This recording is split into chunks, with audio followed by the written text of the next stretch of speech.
Hello everybody, welcome to MUSCM Live. My name is Abhishek Iyer. I am your host of this segment today. This is going to be a fantastic chat because the Champions League draws are out, guys.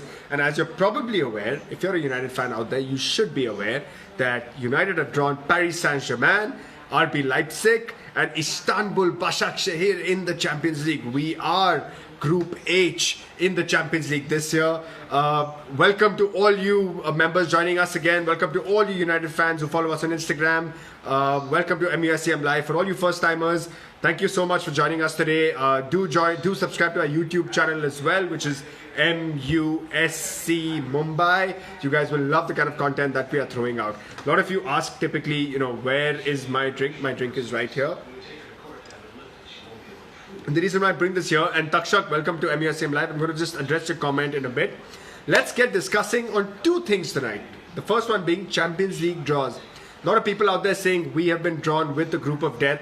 I would disagree with that. Stratford Way, welcome to the chat. Thank you for calling me Mark Goldbridge again, although I'd like to cement my own name now on this chat, which is fantastic. But keep calling me Goldbridge. I love it. The next one. We are going to be playing Paris Saint-Germain, RB Leipzig and Istanbul. Just to recap who these teams are, PSG and Istanbul Başakşehir are champions of their respective country leagues. PSG being champions of Ligue 1, which is League 1 in France, and Istanbul Başakşehir being champions of the Super League in Turkey. Whereas what's interesting is that RB Leipzig and Man United finished third in their respective leagues. Alright, so today's show is all about reactions to the Champions League draw as well as player ratings for that incredible win against Brighton last night, 3-0 with our second string squad. Albeit, one might say that even Brighton played their second string squad, but hey, we've advanced in the Carabao Cup and that is success in itself. Alright, I'm going to bring on my first guest for this show today. It's going to be Prashant Nair. It's his Champions League expert, the Football Pundits, who is Manchester United's official channel partner for this season. So do follow the Football Pundits as well on social media. Prashant Nair, welcome to MUSCM Live, buddy. Welcome back. You are slowly becoming a bigger celebrity than MUSCM Live itself, man. From what I'm seeing. Man, no. Just trying my hand at various things. I think lockdown has been good in the later stages as soon as I moved out of the country. Just trying to explore things. Rather, sitting at home and ranting was not helping. Prashant, I'm going to disconnect you because you're setting a very bad example for my fellow Indians. You seem to be outdoors, but you're not wearing a mask. Why is that? No, because in Ireland, there is no lockdown as of now. You can travel easily outside. The cases have reduced. So there's no need to wear a mask unless you board a public transport. Okay, interesting. Fair enough. Okay, Prashant, so you are the Football Pundits Champions League expert. I'd prefer introducing you as that because Football Pundits, as you're aware, are the official channel partners for MUSCM Live this season. So, Prashant, I'm not going to dilly-dally around the entire thing, man. I'm going to come straight to it, right? Group of death. People are already saying that we are in the group of death. My only premise is that I personally think Group D is the group of death because Group D is Liverpool, Ajax, Atlanta. So first of all, give me your reactions on United's group and then tell us what you think is the group of death. I think United have drawn fair enough opponents. I mean, this is what Champions League is all about, right? You want to play the best teams in Europe and Old Trafford will be ready for such games. And I'm pretty excited about the draw. And personally, I don't think this is group of death. Madrid, Inter, that's one group which is very interesting for me. And like you rightly said, Liverpool, Ajax, Atlanta. That is the group of death for me. I mean, you have two teams which are totally unpredictable. People can say Ajax have sold Van de Beek, Veltman and Hakim Ziyech, but they have replaced as well. They have got a lot of replacements now. And this is what Ajax is all about, right? They will sell their players, they will replace. And, it's like a factory how it goes on. They will sell, they'll replace and they'll come back. About Atlanta, I'm not very sure what's going to happen to them. They gave it all last season. It will take a gigantic effort once again for them to again come back and hit. But I have full faith in Atlanta. Ilicic isn't back, is he? He's still sort of on paid leave right now, isn't he? Yeah, he's on paid leave. He's not back as of now. But I think people consider that group easy because of the standards which Liverpool have set right now. People, because Liverpool are just on a rampage against any team who they are playing. So people think that it's a walkover, but I don't think Champions League is all about walkover. We have seen Atletico Madrid coming to Anfield and doing what they are good at. So I'm sure teams have figured out Klopp as well, and it's not going to be as easy experience as what people are claiming that will be. Prashant, let's talk about the competition, man. Stretford Way, shout out to you guys. Stretford Way is asking me, Abhi, tell me, how does Man City always get an easy group? So first of all, guys, this is MUSCM Live. We don't give a shit about Man City. But just to address the English competition in the Champions League, Man City have been drawn in Group C, which is Porto, Olympiacos, Marseille. I'm not going to delve too much in it. I'm not even going to take your opinion on it. I think Man City are favourites to go from there. But Sevilla and Chelsea find themselves in also a relatively easier group, Prashant, with Rennes and Krasnodar. Where I think, again, I'm going to come back to Liverpool's group, which is Ajax and Atlanta. I know you said that Atlanta maybe not so strong anymore. Ajax have sold their players, but maybe, their replacement players might be just as strong. But you touched upon Real and Inter. My only question to you, Prashant, is the other two teams are Borussia Mönchengladbach and Shakhtar Donetsk. Do you think that might actually make Group B competitive, or Group B is Real and Inter through and through? I think Group D will be competitive for a couple of reasons. One, because Mönchengladbach are not pushovers. I mean, first and foremost, if you qualify in Champions League, you're not a pushover. I mean, I'm not even considering United's current stage as of now, but Mönchengladbach are a very street smart team when it comes to playing Champions League. What they basically do is that they play very wide attacking football. So they are like, you can score how much ever you want. I'm going to try and outscore you. So it's a very old school philosophy of football what Mönchengladbach does. But I'm more curious about Inter and Real Madrid, because Antonio Conte's record in Champions League has not been that great, and he's tremendous as a coach in cup competitions, etc. But then Zidane will be back with a new vigor, because whatever has happened to Real Madrid last season, and they're not spent anything this summer. So it's a good test for Zidane as a manager as well, because people think that he's just one of those managers who's won the Champions League. He had Ronaldo, etc., etc. But you don't win 3 Champions League back to back if you're not good enough as a manager. So I mean, being the Ronaldo fanboy that I am, I would still attribute that to one single person. And I'm not being, well, maybe I am being biased, but I really think, Prashant, there is a very strong Ronaldo factor in that too. Don't you think? I mean, you can't keep the man out, right? We all know that he's tailor-made for big occasions. Whenever the team wants, he will stand up, he will deliver. The problem is that he sent his benchmark so high, I don't think any mortal can possibly achieve it. I mean, you can fight with Leo Messi and whatever. Both of them, we are pretty privileged to watch both of them together. So I think for me, Group D will be interesting. I'm very excited about Inter as a neutral to watch it. And let's not forget that Champions League is Ronaldo. There is no two ways about it. He is made for that occasion. So Prashant, speaking of Cristiano Ronaldo, Group G, right? You were talking about Juventus and Barcelona. I know this is MUSCM Live, but let's take this opportunity to talk about the European competition as well. What do you make of this Barcelona side under Ronald Koeman? Because obviously, Suarez is gone. A lot of players seem to be out of the door. We'll come to Dembele and United's links later. But clearly, Barcelona in a stage of rebuild.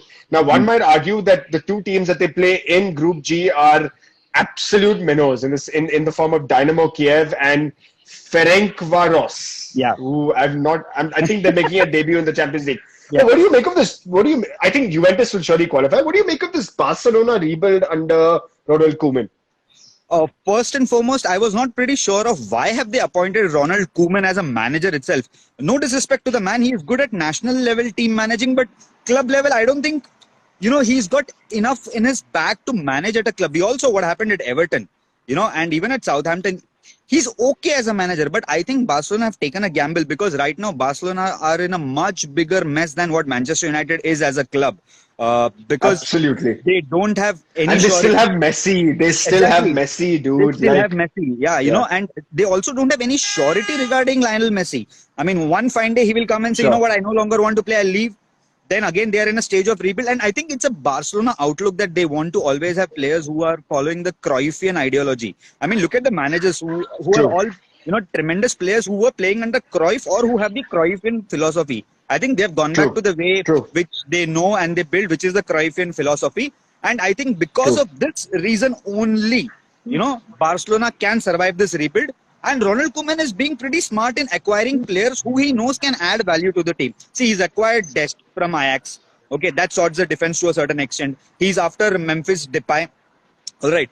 So Memphis Depay, another player who kind of knows Ronald Koeman's philosophy, and typically Dutch and then played for the national Dutch team. again. As Yep, well. yep, yep, Yeah, yep. play for the national Absolutely. team as well, and also he's going to add much more value to that squad than what Antoine Griezmann does, because Depay is quick and he can play a lone centre forward role like we saw in Lyon as well, and he's more of a team Yeah. player. Sad it didn't work out with us, whatever.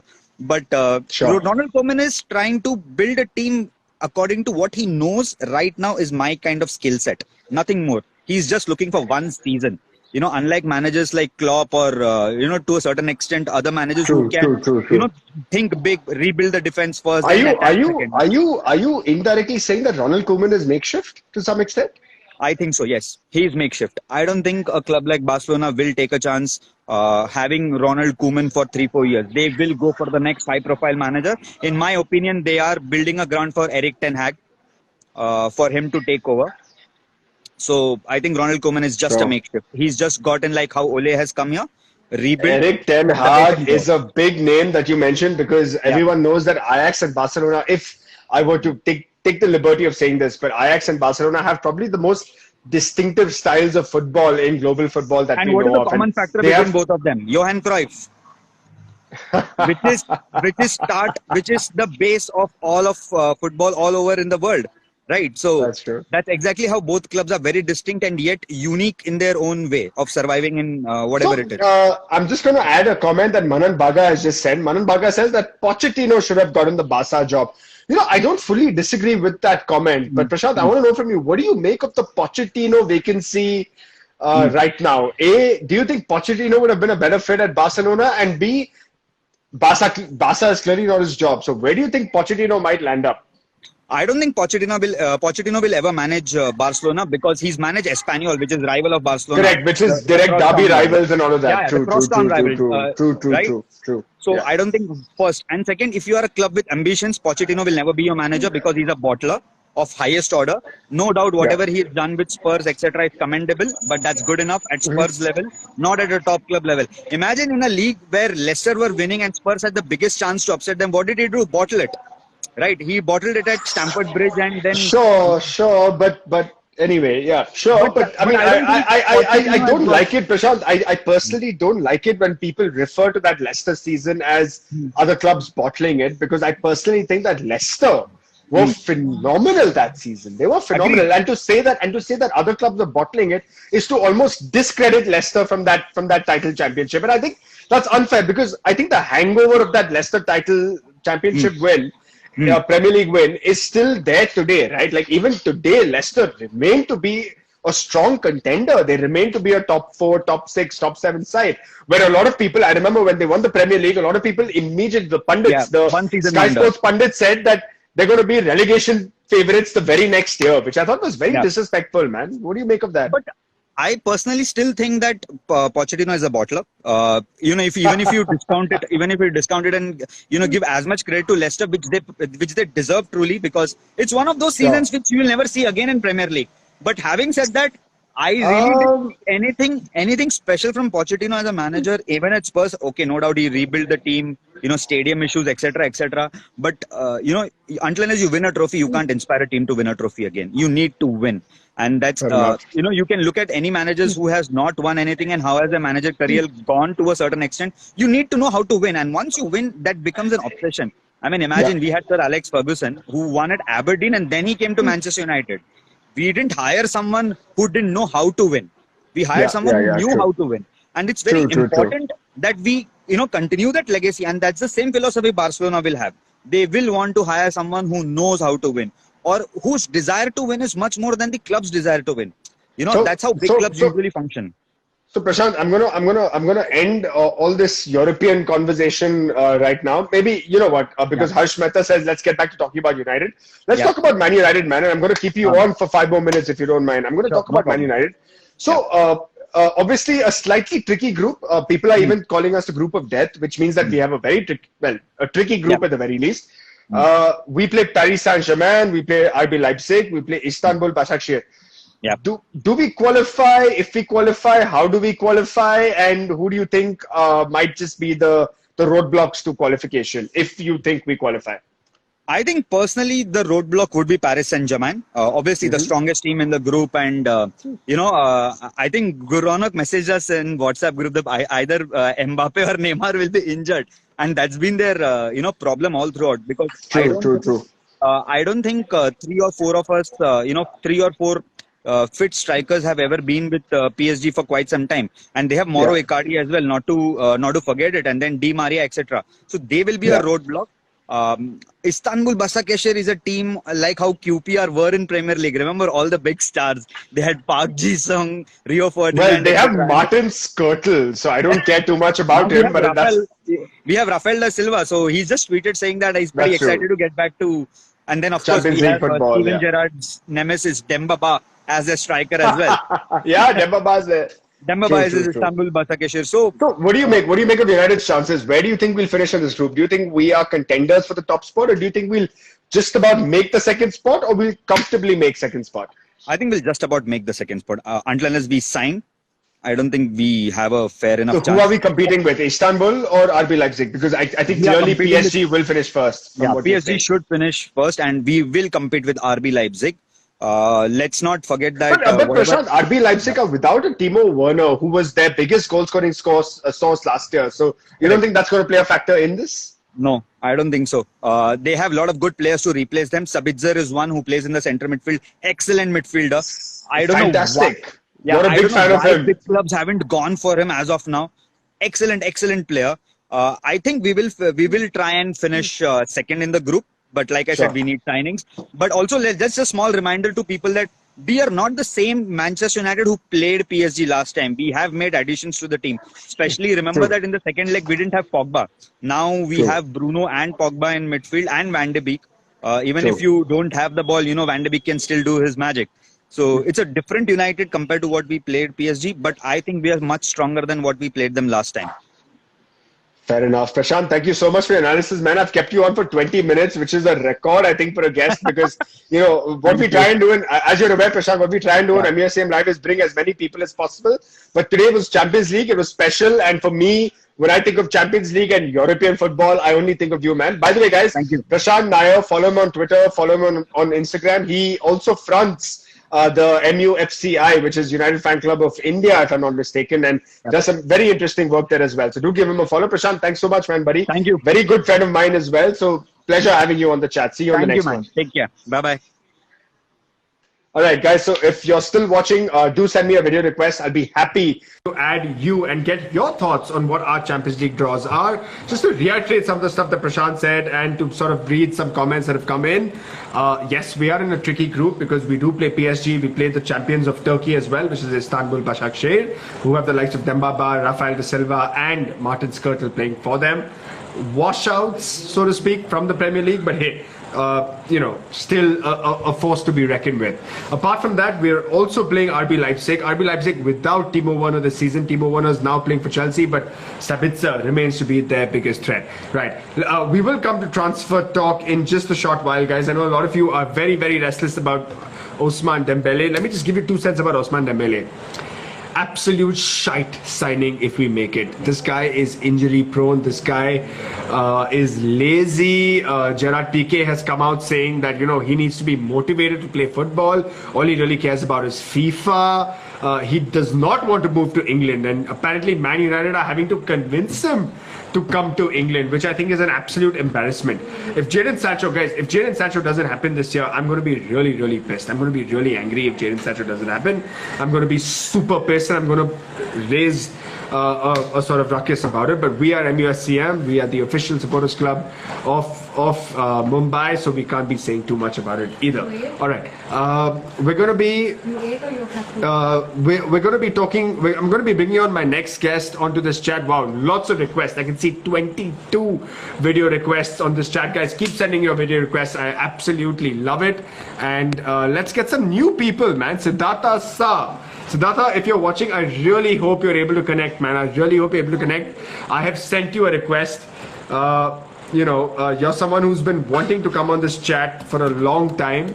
And I really hope you're able to. Oh my goodness, there you finally are. A very long time.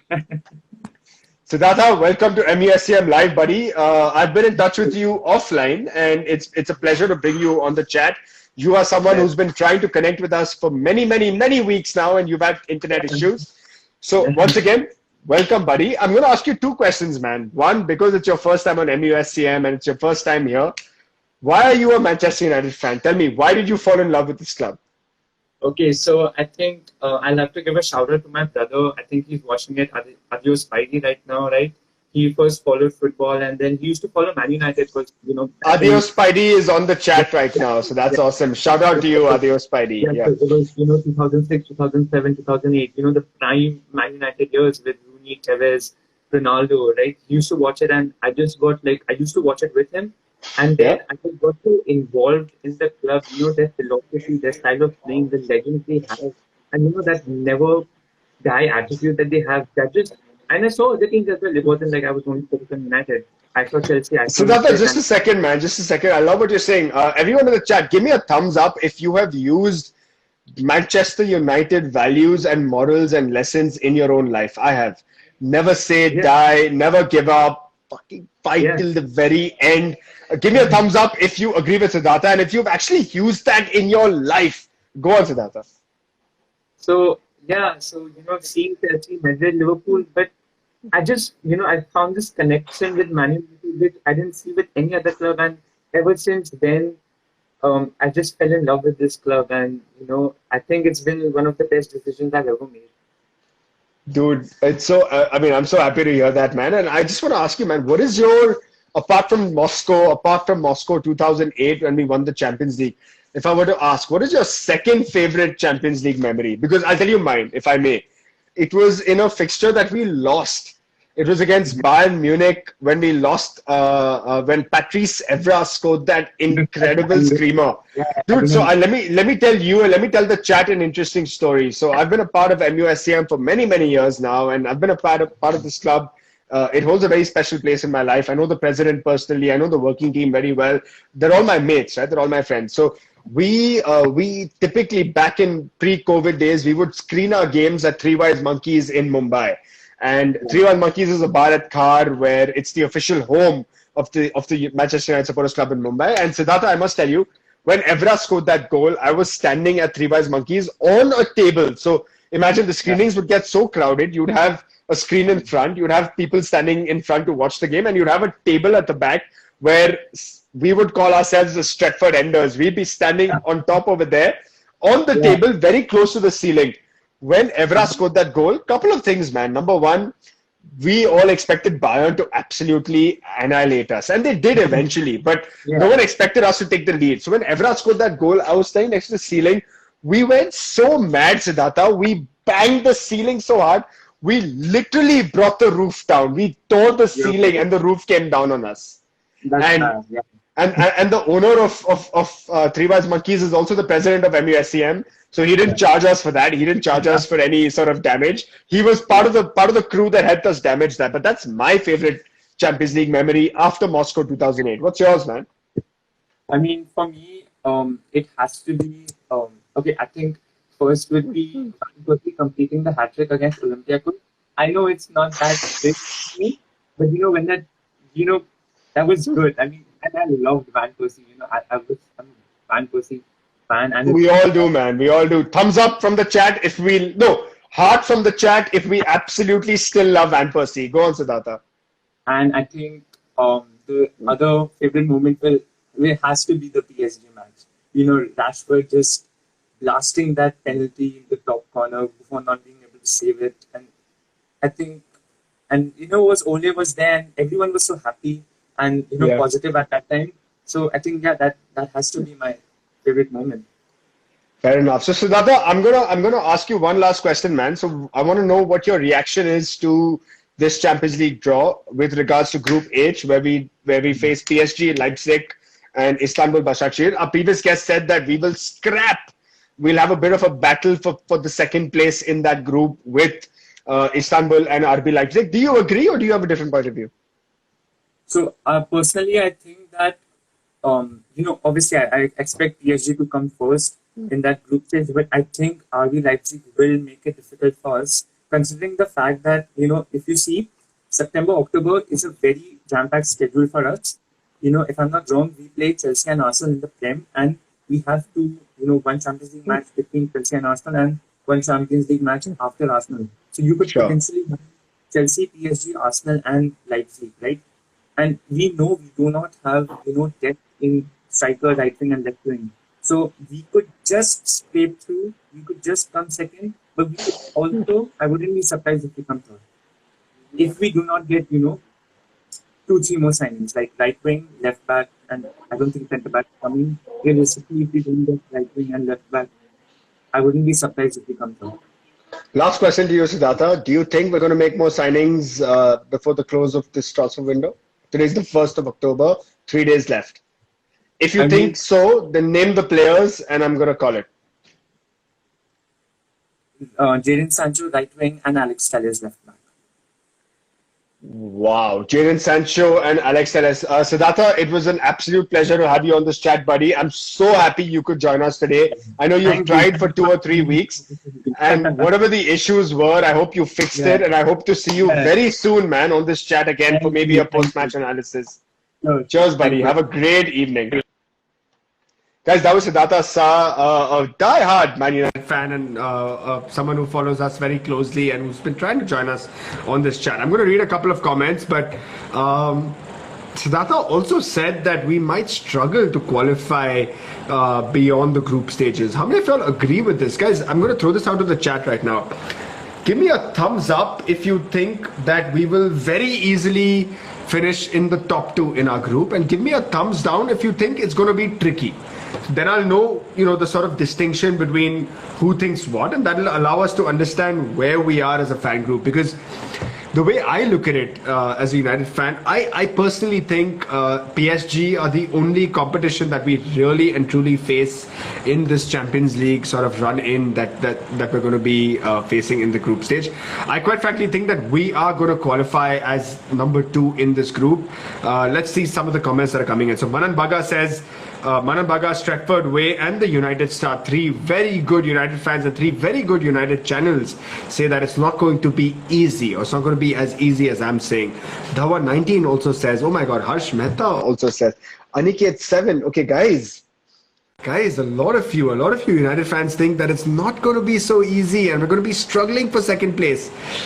Maybe part of the sentiment is down to the fact that you think we haven't signed Jadon Sancho nor Alex Telles nor the rest. So maybe I probably agree on that tangent over there. But I still think that, guys, even with this squad, we should be finishing second. That should be our bare minimum expectation, right? Because we've still got fantastic players. Look at last night.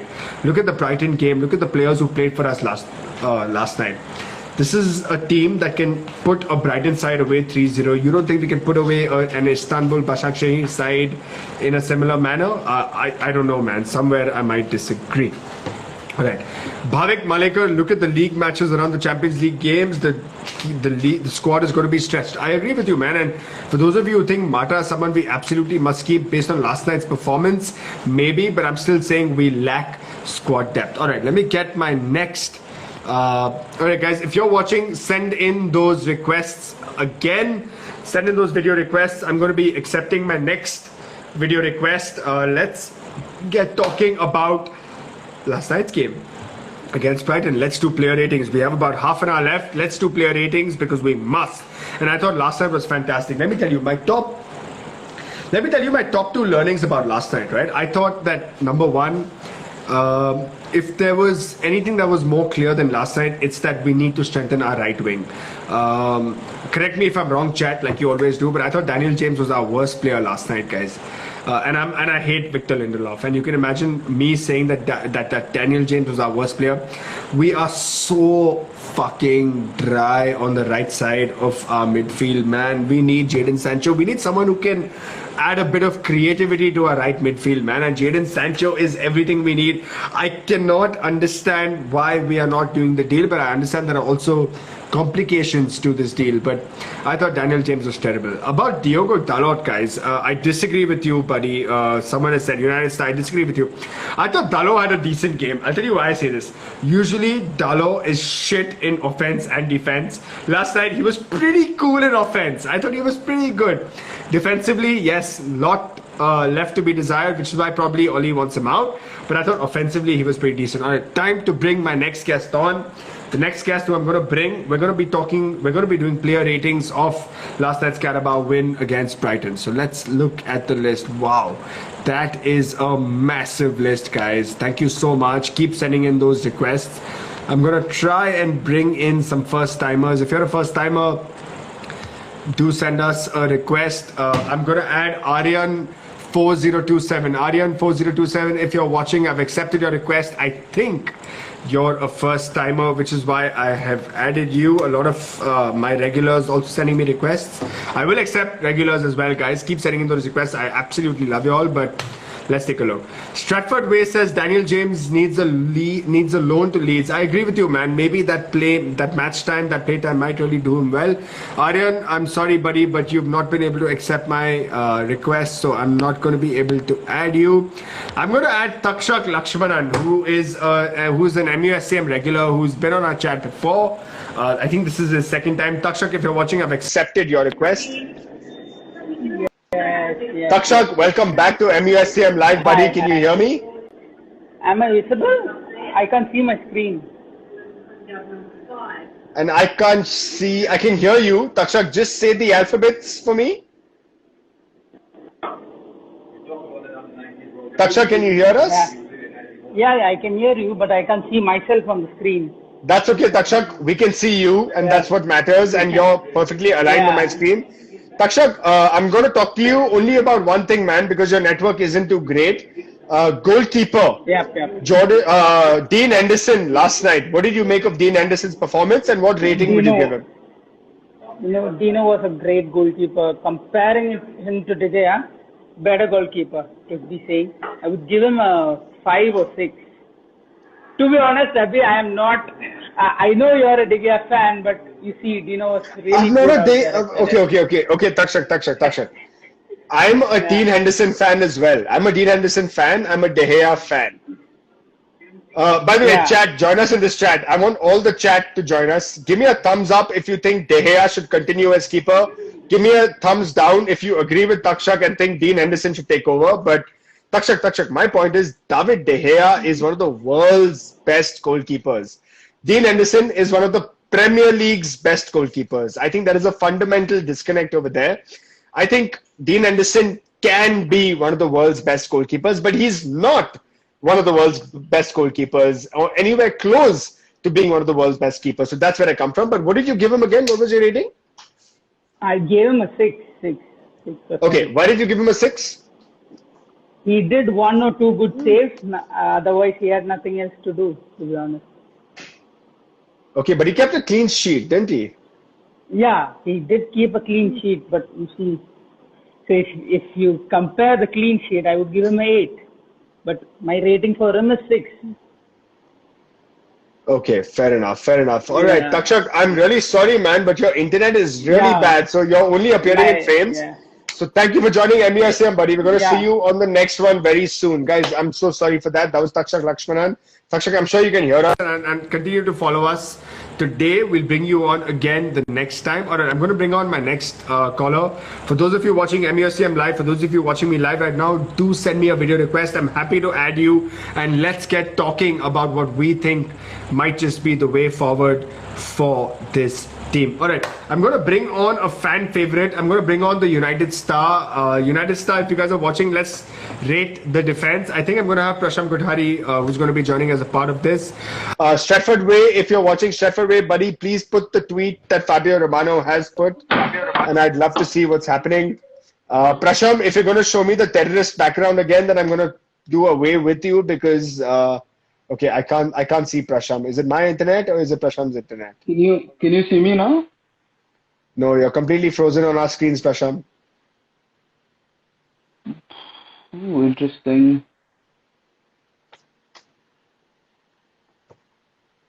Okay, I've lost Prasham, guys. I'm so sorry. So, whoever's watching, send me a video request and I'll be happy to add you. If you're a first timer tuning in or if you've never tuned into MUSCM Live before, send me that request. I'll be happy to bring you on.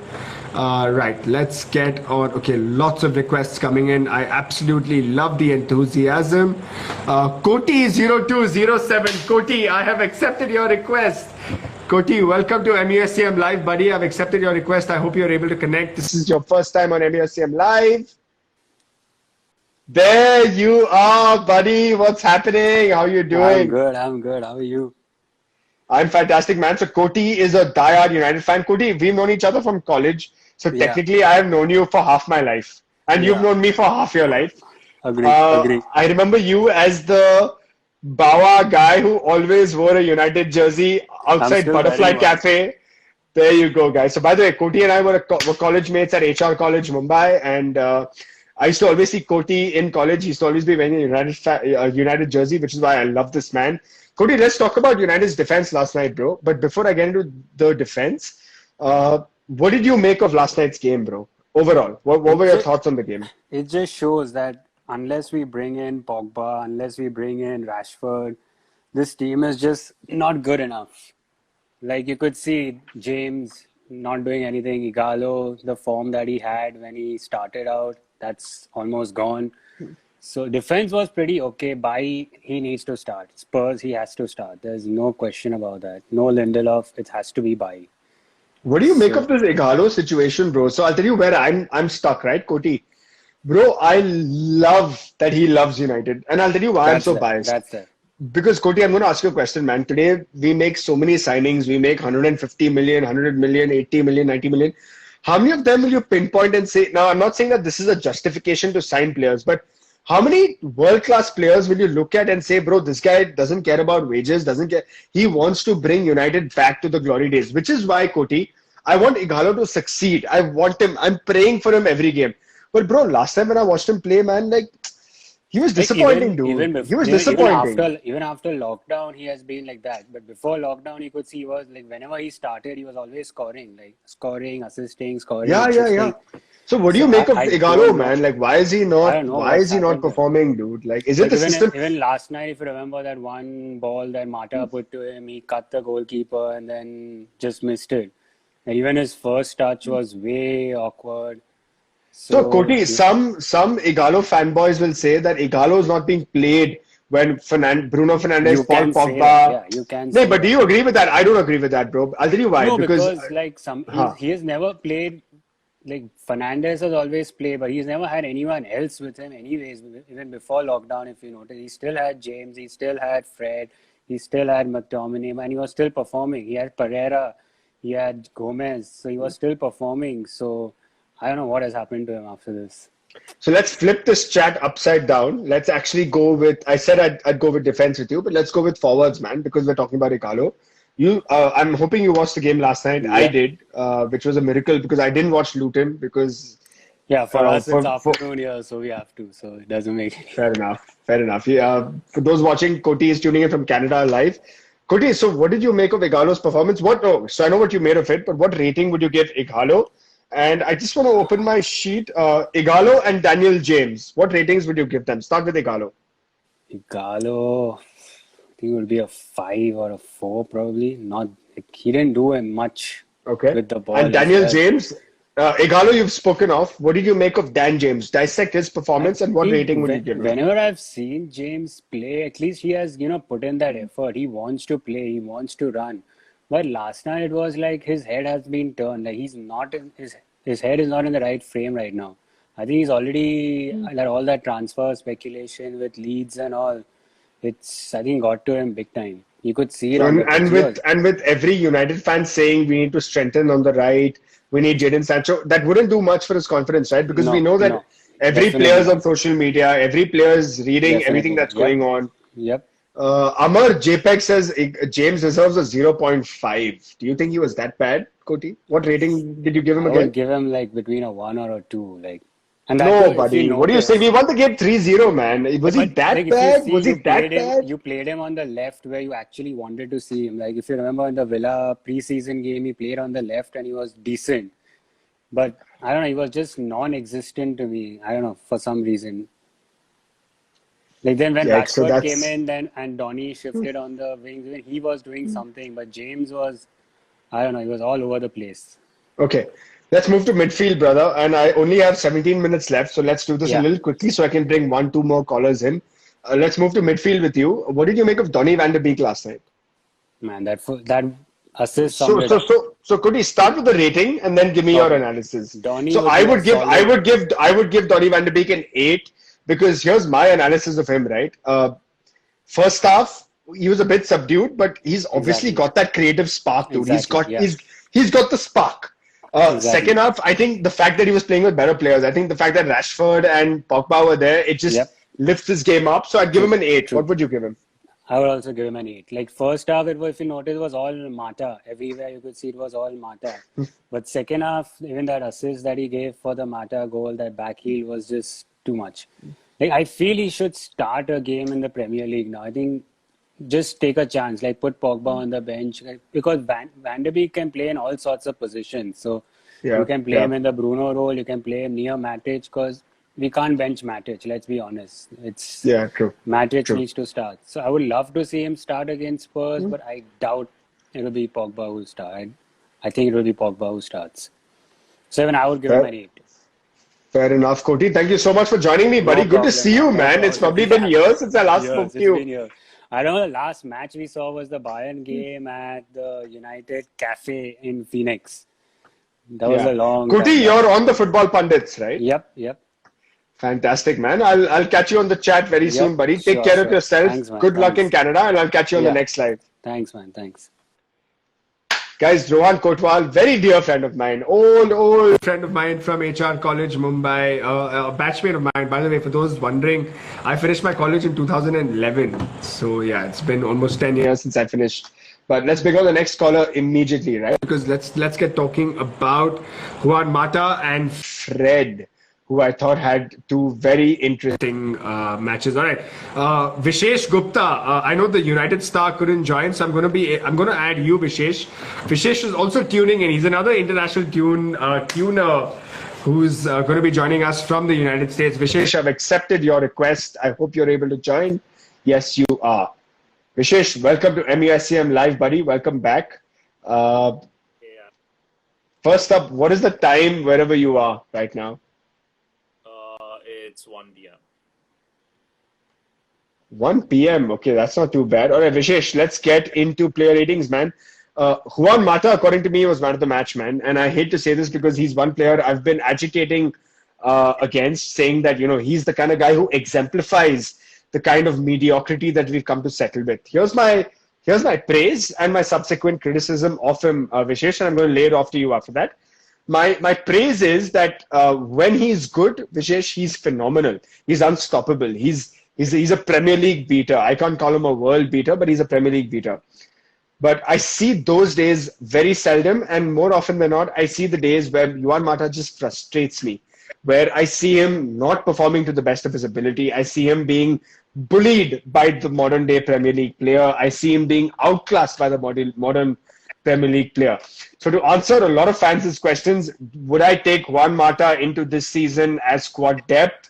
Very reluctantly, if he puts in performances like he did last night, I would consider it, but I still think he's part of the deadwood that exists at Man United. So my rating for Juan Mata from last night is a 9 out of 10, but I want to know your rating, Vishesh, and your subsequent sort of review and analysis of the Juan Mata situation that exists at Man United. I think what you've said, and you've summed it up pretty well, that Mata is probably, he's past his prime when it comes to the Premier League, but in games such as the Carabao Cup, he performed really well last night. I think what he needs are smart players around him. We've always seen the likes of Bruno and Mata perform well together. Van de Beek and Mata were having a good combination. We need players who understand football to a different level, at a level similar to Mata. So I think with Ole around, Ole really likes Mata for the simple reason he's experienced. He's one of the individuals that has won it all. He can bring that experience to the side. So that's why he's in the 11. I mean, he's not in the 11, but he's in the squad. But other than that, yeah, I agree. I don't think he comes as squad rotation. I think he's in there for the experience that he has. So, in case I missed it, what was your rating for Juan Mata last night? If you could just repeat, and let's move on to Fred and I would McTominay. go for an 8 on 10. Was he your man of the match? Yeah. Mata was clearly the man of the match because he did idly win the free kick for which McTominay scored the goal, and he did score another one with Van de Beek, and he started play. So I think he played pretty well, and it's pretty surprising, right? He's got the man of the match for both of the Carabao Cup games. So he's our Carabao Cup expert, so to speak. Right, let's move on to Fred and McTominay. Vishesh, what did you make? So allow me to give my analysis of the two of them. First up, it was so refreshing and nice to see Fred and McTominay get so much game time and get a start. I personally am very big fans of both of them in very individual capacities.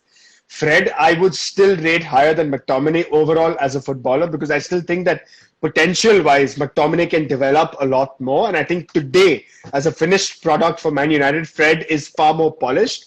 Having said that, I think Fred had a pretty decent game last night. I wouldn't say he had a bad game, but all in all considered, I'd give him a 6 out of 10. What did you make of Fred?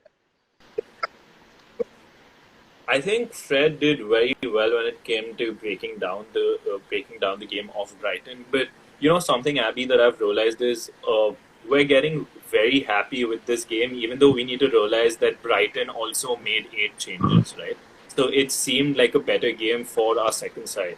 Both were second strings. No, both were second string squads for sure. Yeah. So I think, given that, I think Fred did his job, and a 6 is a fair rating. Although I was slightly disappointed with McTominay. I think he gave the ball away way too easily in the game. I mean, he covered it up. What was your rating for McTominay? If you could lead with that and then tell me why, because it'll put things in perspective. I couldn't hear you. Your voice just cracked. Sorry, I was saying if you could start with a rating for McTominay and then give me your analysis so it puts things in perspective. Yeah, I'd probably give McTominay a 4.5 because he broke the deadlock. As bad as that? Goal scorer, 3-0. Okay. Yeah, I mean, he did break the deadlock, so we need to give him credit for that. Even though Eric Bailly could have scored that, he was right behind him. But I think McTominay still needs to grow in the position. I think he is seen as that Matic replacement, and that's why we haven't gone out to get someone there. So Ole trusts McTominay, and I guess we just need to give him that time then. Fair enough. Vishesh, thank you so much for being on MUSCM Live once again, buddy. I wish you well in the US for your education, and I hope to see you soon on an episode of the United Star. Guys, that was Vishesh Gupta from the United Star. Fantastic channel. Do give them a follow. It's the United Star on YouTube. Do subscribe to that channel. Very good United content. All right. I'm going to move on to one more caller very quickly. Immediately, I'm going to move on to my next caller. We're going to be talking about our defense. Brandon Williams, Victor Lindelof, Eric Bailly, and Diogo Dalot. Let's try and understand from the chat what you guys thought of that entire situation. Aryan Singh, I have accepted your request. If you can't join, then I'm going to add my next caller immediately. Okay, I think Aryan Singh, I'm going to reject his request actually because it's been there for a while. And I'm going to bring on Aditya Dhawan. Oh my goodness, that's a first. Aditya Dhawan, correct me if I'm wrong, but this is your first time on MUSCM Live, right? When I see you, I'll figure. And if it's not your first time, then I'm... Okay. Hi. Hey, I got you on last time. Awesome, man. Good to see you again. Aditya, only because I brought you on last time and I want to bring on 3 more people after you. Let's talk about one player, man. And it's a very critical player who's got a lot of criticism last year. Brandon Williams. What rating are you giving him and what did you make of his performance? Yeah, like his game was bad. He wasn't doing a lot, but to be honest, he's a right back, so I wouldn't even expect him to do good on left back. We need Alex Telles. What's your rating for Brandon Williams out of 10? I guess 4 because as bad as that. We won 3-0, man. We kept a clean sheet. But he didn't do anything. If you see, it was Bailly who was doing most of the work for all 4 of them technically. But 4 or 5 max. He didn't do anything. He was non-existent to me. Overall, Aditya, I'm just going to ask you one question, man. What would you give United's rating for last night? 8. Okay, and who was your man of the match? Who was your man of the match? Mata. For Okay, sure. fair enough. So I think you've covered everything. Aditya, thanks so much for joining us, man. I know this was a really short cameo, but I'm going to try and get 3 more people on this chat for Sure. the other 3 players. So you've given you've given Brandon Williams a Brandon 4 out Williams. of 10. Thank you 4 for of that 10, yeah. rating, buddy. I'll see you on the next live. So, guys, Aditya Dhawan was being a little too critical there. How many of y'all agree with Aditya, man? Because I think 4 out of 10 is a little too harsh. I'd give him a 4 out of 10 if he was really that bad and we conceded and blah blah blah. But I don't think he was that bad. All right, I'm gonna bring on Manan Bagga because I can see his request right from the start, and I love his enthusiasm for MUSCM live. Manan Bhai, oh my God, Stratford Way says that they agree with him. Okay, I don't know what y'all are on. Okay, let's get Stratford Way on. Guys, about okay. Hello. What's up, buddy? Why do you agree with that rating again? I want to know what exactly is wrong with your brain as well. First of all, I am not judging. I'm not saying कि हाँ 3 and 3 थे इसके लिए अच्छा rating दे रहा है. I'm judging on individual performances. Okay, he didn't track the ball back, and he was all over the place. I wasn't really happy with him, and I keep on saying this again and again. He is not a left back. He is a right back. This is why we need Alex Telles, जिसका update भी है. जिसका बोलो update बोलो update क्या था यार तू बोल रहा था चैट पे I was not able to catch it what is the update कौन सा रोमा का या टेलेस का? हाँ हाँ दोनों का बोलो स्मॉलिंग का भी अपडेट है और इसका भी अपडेट है बोलो First of all, give credit to Roma. They are helping us. Okay, so they are apparently going to. This is from Fabrizio Romano. They are going to submit a bid for Chris Smalling in the next 24 hours. After and we have rejected a loan move for Diogo Dalot. They wanted Diogo Dalot also, and we have rejected that because it's a loan move. Now they are asking for Fosu Mensah to be a part of those negotiations. Okay. And now there is another update by Sports Witness. They are not so credible, but update hai. So apparently, United still want to pay 12 million pounds for Alex Telles, and Porto are sticking to 18 million. Why the fuck are we not paying 18, bro? Exactly. It's just 18 million. We finished Dolly back a week faster. Bro, Stratford Way, decorum, because we are the official supporters club of Mumbai. We are affiliated, decorum. I will connect with you offline after this because you know I have a lot to rant about. But let's talk about our defense and let's quickly finish the player ratings, man. So what did you give? Sorry, one second. We didn't speak about the other players. So let's talk about. Okay. पहले तू rating बता दे उसके बाद बात करेंगे ठीक है my rating for Lindelof by and दालो are Lindelof, I'm giving a 5 out of 10. I'll tell you why. I know we kept a clean sheet, but I'm done with him. And I know the chat knows that I'm very biased on my thought with Victor Lindelof. I think he is a very dated, very old-fashioned, I don't want to ever see him again type of Premier League player. With Eric Bailly, I thought he was a very close contender for man of the match. If he were playing a slightly stronger opposition, and if he put in that performance, I would have probably given it to him. But we were playing Brighton's second side, but I'll still give him an 8 out of 10. And Dalot, for me, impressed a lot in attack, so I'm going to give him a 6 out of 10. Let's come to you. What did you make of Victor Lindelof? Rating first and then analysis. Victor Lindelof, again, 5. I wouldn't give him more than that because, we didn't concede.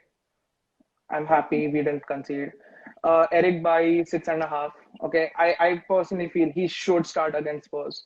He should start against Spurs. And Diogo Dalot, he wasn't too good. In place of whom? Lindelof, right? Yeah, in place of... no, I think Maguire's injured. I don't know what this Maguire thing is. Can someone help us with this? Is Maguire injured? And Maguire's injured? Yeah, apparently that came out from the club. Is Maguire injured or something like that?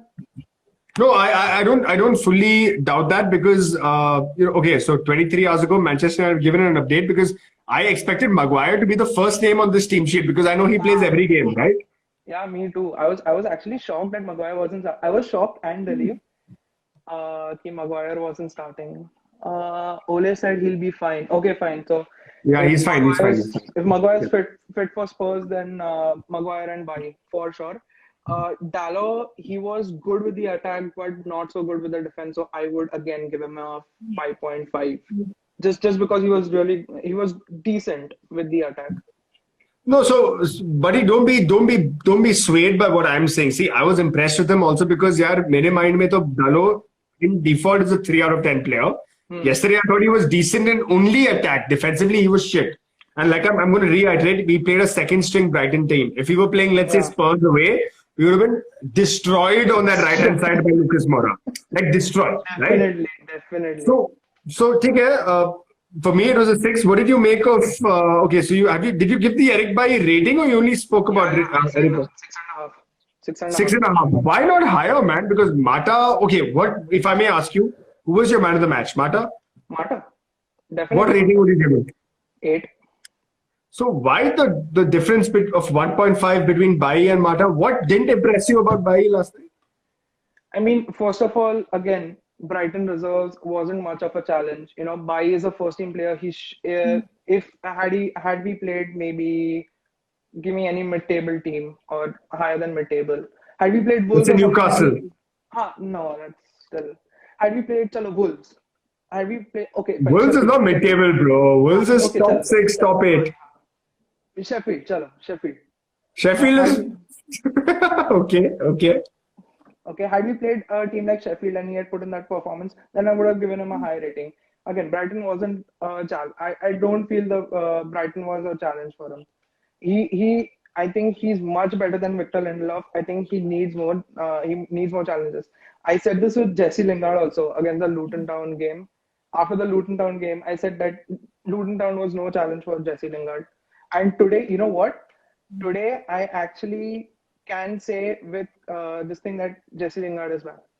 I told you last time that if we play a Premier League team, if he performs against a team like that, then I might say, and yesterday I saw that in Lingard, and I am very happy with what Lingard has done.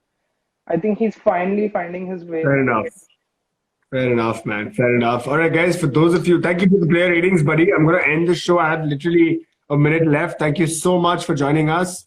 Guys, that was the Stretford way. Do give them a follow. Some really cool Manchester United content that they throw out. If you want updates, especially on what's happening with Man United, do follow the Stretford way. They're very, very up to date with their news. All right, guys. My name is Abhishek Iyer. Well, let's wrap the show up quickly, right? Let's talk about some of the highlights of tonight. First up, we play PSG, Istanbul, Başakşehir, and RB Leipzig. Interesting group in the Champions League. A lot of people saying that we are in the Champions League group of death. I would disagree. I still think the other group is the group of death, which is the group of Liverpool, Ajax, and Atalanta. The reason being that I still think that we can very well qualify either first or second. Again, guys, I'm very, very optimistic as a United fan. You guys know that. I've even gone for us to finish second or third in the Premier League this year, while I'm saying that our aim should be to win the Premier League this year. So I am a very optimistic guy. But having said that, I still think that we have a very good squad. If we do make the